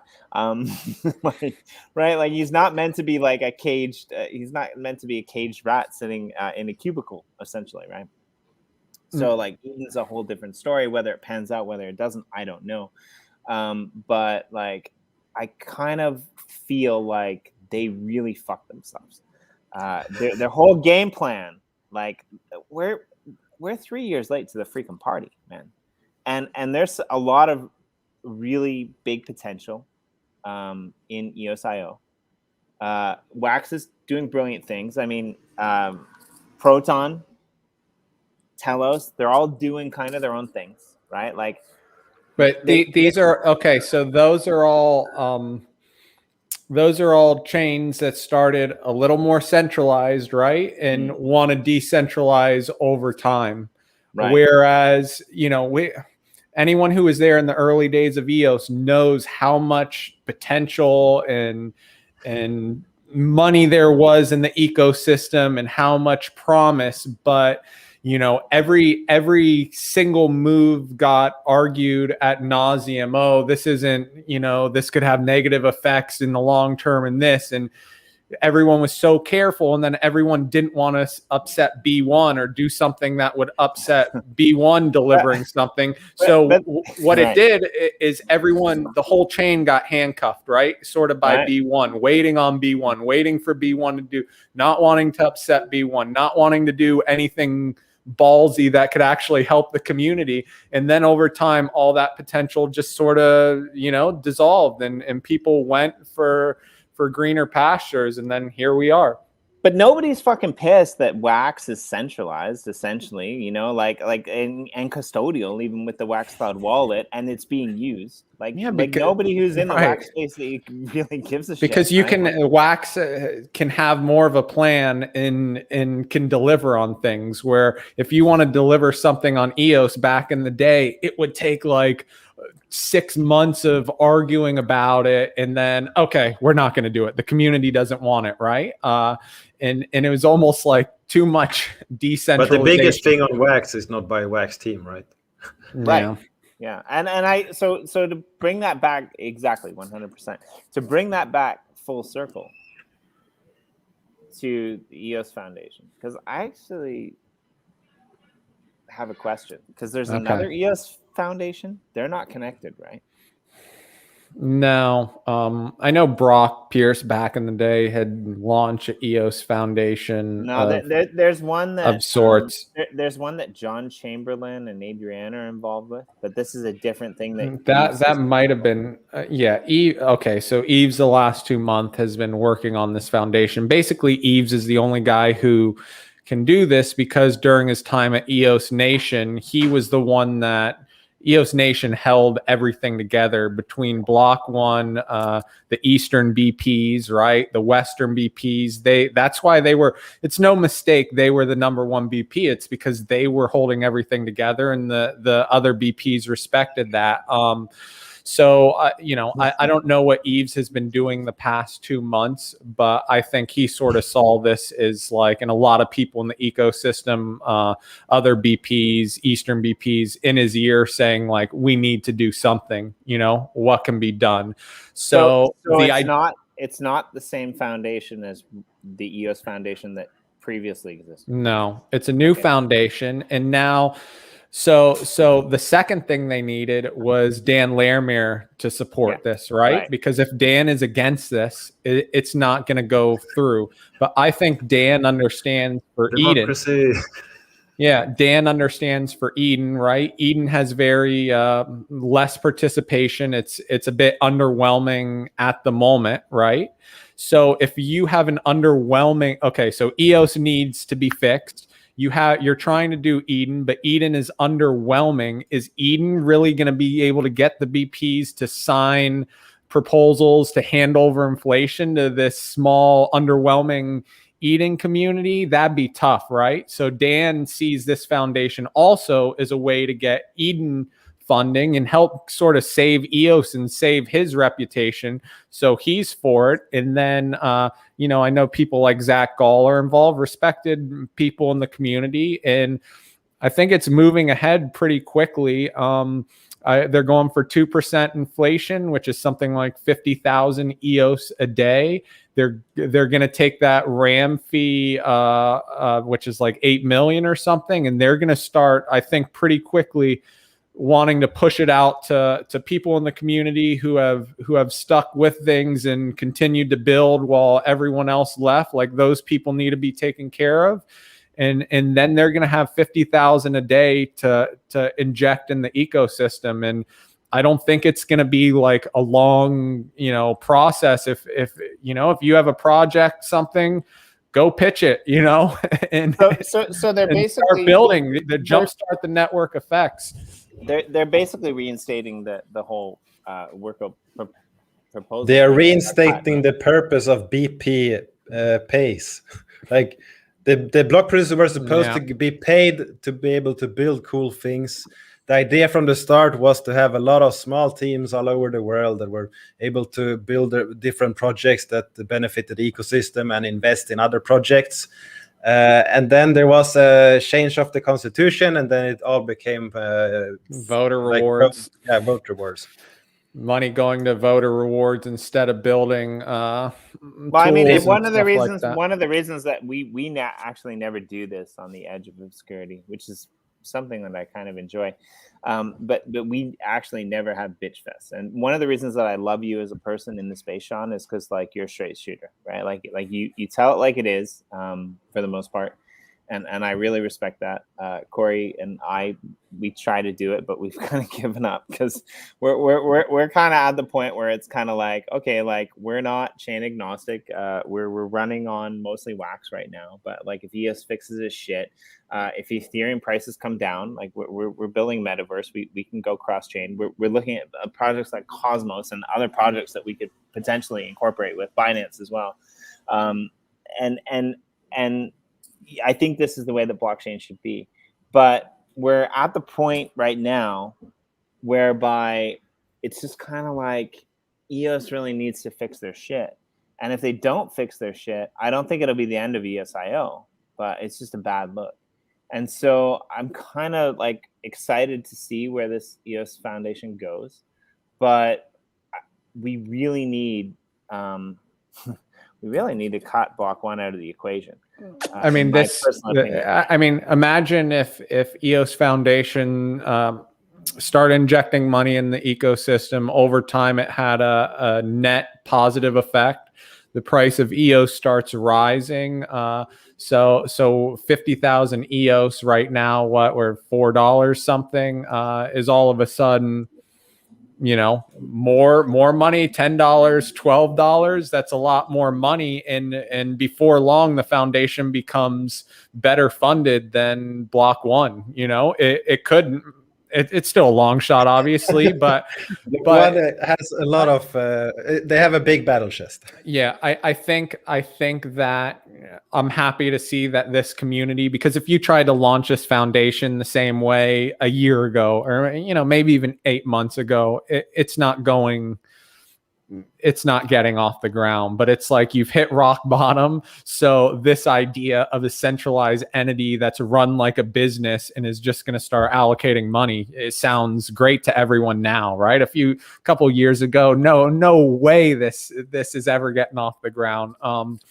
And then we'll see how it goes. But what do you have to lose at this point, right? The development's stagnated.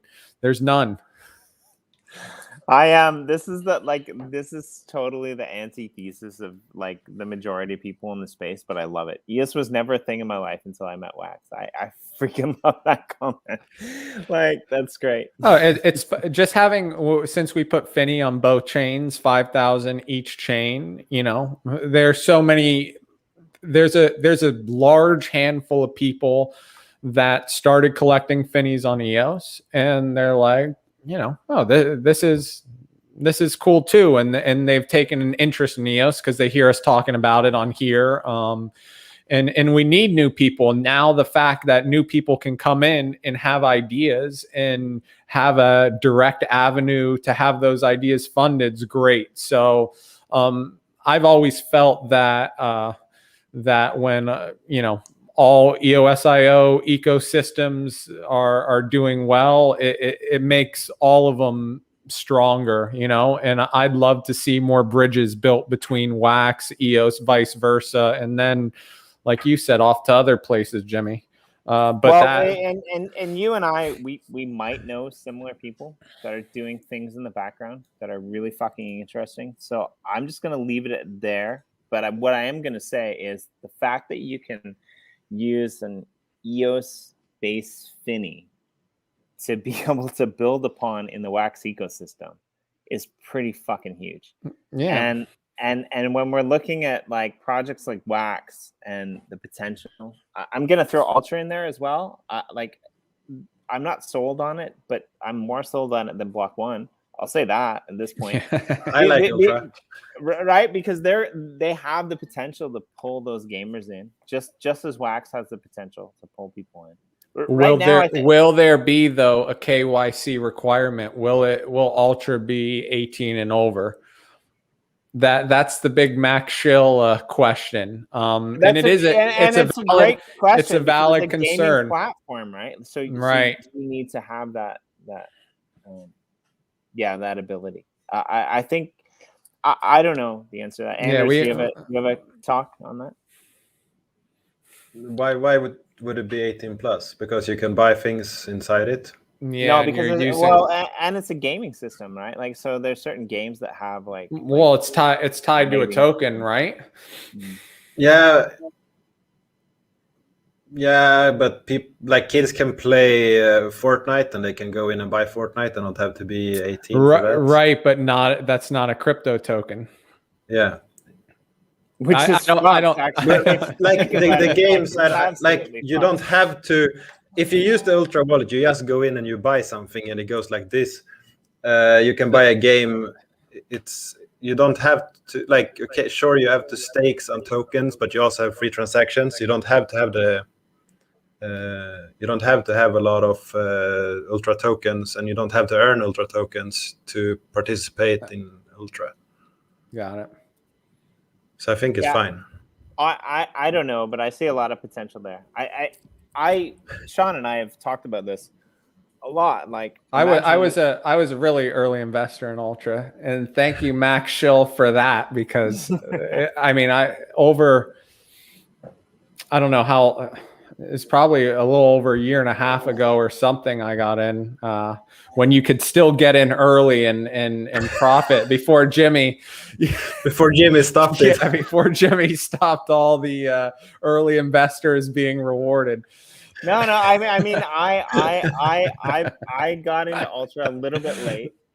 Same with Wax, actually. I got into Wax a little bit late and Ultra a little bit late. But Wax late was good. That was a good idea. Oh yeah, yeah, but I didn't get into Wax late enough. I was able to DCA that, but like I was so pissed off about the ability to be able to transfer these Ethereum-based tokens over to like the marketplaces were really difficult. They weren't on mainstream marketplaces at those times. So I actually bought in really late. But like I know like a few of my friends like Blue and those people, like, you know, they got into Ultra and Wax and things like that quite early. And I'm not knocking the fact that like you're getting into it early and you can be rewarded. I've lost out, actually. Like Zilliqua was a good one for me. I lost out on Zilliqua because I had a shit ton of Zilliqua, but I didn't have it in the right place at the right time. And so when the snapshot happened, I freaking lost it all. And I was pretty fucking pissed about it. But like it was kind of my own fault. And so what I meant by that comment was like I want to see blockchains that are used, right? Like I want to see projects that are participatory. I'm not hammering on people who have the. You don't just want empty promises. Yeah, right. Like I don't want people to get rich off of. I don't want people to get rich off of Finney coins, for example, because they should get poor. They just whaled into everything, and now they get every fucking drop from here to the end of time, right? Like I want to see an ecosystem with the uplift as well. Uplift is a little bit different, right? Yoshi drops is more along the lines of Finney coins, I think, but like I want to see an ecosystem whereby people who are participatory in the ecosystem and actually like contribute value to what that token brings to the world, what that NFT brings to the world, what that project brings to the world are the ones who are being rewarded. Not just the people who have enough money to be able to like whale into every fucking thing because they bought Bitcoin at $1. That's great. You bought Bitcoin at $1, but you got enough money as it is that you in my opinion, this is one of the issues with crypto. It's like we want it to be usable. We don't just want it to be a fucking cash cow for the people who already have money. And I could be wrong. Like you guys can outvote me on this, but I want to see a world whereby, people who are in Finney or people who are following your show, Anders, are getting rewarded for their activity as opposed to just being early investors. And I think that's what's going to take crypto into the mainstream and then to the next level. I mean, again, I could be wrong, but that's just my opinion. That was the model for our membership card, right? Was we only reward it to active community members. And early on, we made the mistake. Again, we're starting from zero. So anyone that showed any interest, we were giving them these membership cards, which guarantee them a lifetime of airdrops. And early on, we were just kind of anyone who showed any interest giving it to them. And it did. It created, because the cards look cool. And then over time, we had to slow down, and you had to do something extraordinary to get one. And that's where we are now. And now the problem is, though, we know that, we want to keep the community is going to grow. You want to keep rewarding community members that provide value to your community. Yet we don't want to just keep printing cards and giving them out, because then when we do airdrops, all those cards, it dilutes the value of the NFTs we're dropping. So now we're saying, okay, we almost need to, when we have 250 cards and 230 have been rewarded. And we're going to reach a point where we need to almost introduce a new card or some sort of call to action, right? So that when we drop one of these NFTs, you're actually, because we have a feeling there's probably 50 people that have the cards and might not be paying any attention and definitely aren't providing any value to the community, right? Who are just receiving these airdrops, and they're hogging up some of the space. They're hogging some of these cards. So it's of course you suggest these things and the community will snap back. Well, you said a lifetime of free airdrops. And it's funny because the people that snap back are we get fucked with that in Uplift Art. Actually, what's funny though, the people that snap back are the most active members who are there every day, that if we had to make you go claim your NFT, or if we had some call to action, they would be the first to do it, right? But yeah, it's a lot of times you introduce something, and as much as you game theory it out and whatever, once things get rolling, you have to sort of rethink things and refine these ideas so that they're better and continue to drive more value back to your community. So with this, and this is where Anders is genius. Anders has pioneered so many things in terms of NFTs and real world value and how people interact, that this is, he can say whatever he wants to me. But he's earned my respect in ways that not very many other people have. And this is one of the reasons that I love him.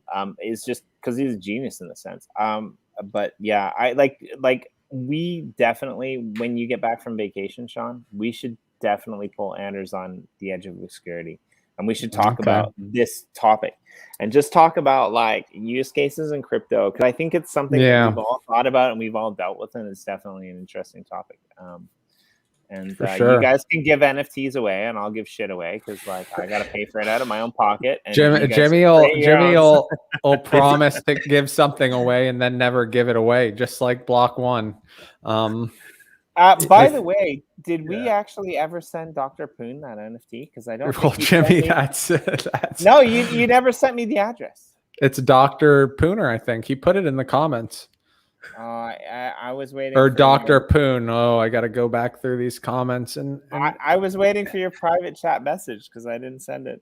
Dr. Pun. So the Poon Coon. And it's been 2 hours, and I really need to go soon. But I want to end with a discussion point that should be keeping the discussion moving forward, but we can't. So that's a good cliffhanger. But I think rewarding early investors is great because they are the one that enable the project to get going from the start. When you are new, when you try to do something, you need support, you need people there early. And by them believing in you and giving you the support, giving you the feedback, being there and providing all of that they are being rewarded for being there is an amazing thing, because they are taking a risk. They believe in you. They believe in what you are doing. You have nothing to show. You have an idea. You start to go for it. They believe you can do something, and they get rewarded for it. I think that has value as well as providing value in the community. So I think it's not one or the other. I think it's both. And I think what Jimmy means is that those that earn value from one is buying up everything in everything else. Like myself, I have almost 70 pieces of lands in the uplift world. I'm never gonna build on all of them, and what I do is I allow other people to build on my land. I mean, it's a middle ground. They don't have to buy it to participate and everything. But you're active in the community, right? Like, yeah, but not as active as some of your members, right? It doesn't matter. Jimmy, if you're building on one piece of land, you're being active. It's a different story than being a whale. You just don't like a whale to come in, scoop up everything, and hold it hostage and try to control the market. I just don't like people who have money having an advantage over people who believe in a project.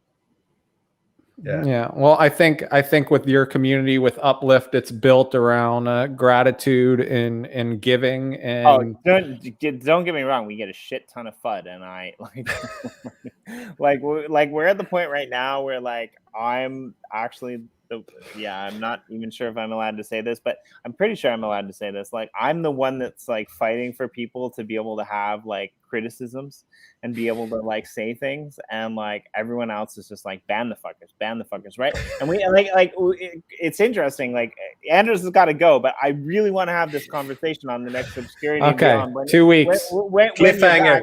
Anders, come join us, because you had a thing with Charlie Q, and it was great. And this is a discussion worth having. When do you ban people? Who should support you? Who should you? Jimmy. Let's hope. do that. You gotta have hope, Jimmy. There's hope. You gotta have hope. If you're not subscribed to Anders' channel, do it. If you're not subscribed to the Crypto Writer channel, do it. Tune in tomorrow at 8 a.m. Eastern Standard Time for the Community Finney edition. We're gonna have some fun people. We're going to talk about why Finney's, going to control this world, even though he's from outer space. And that's kind of where we end.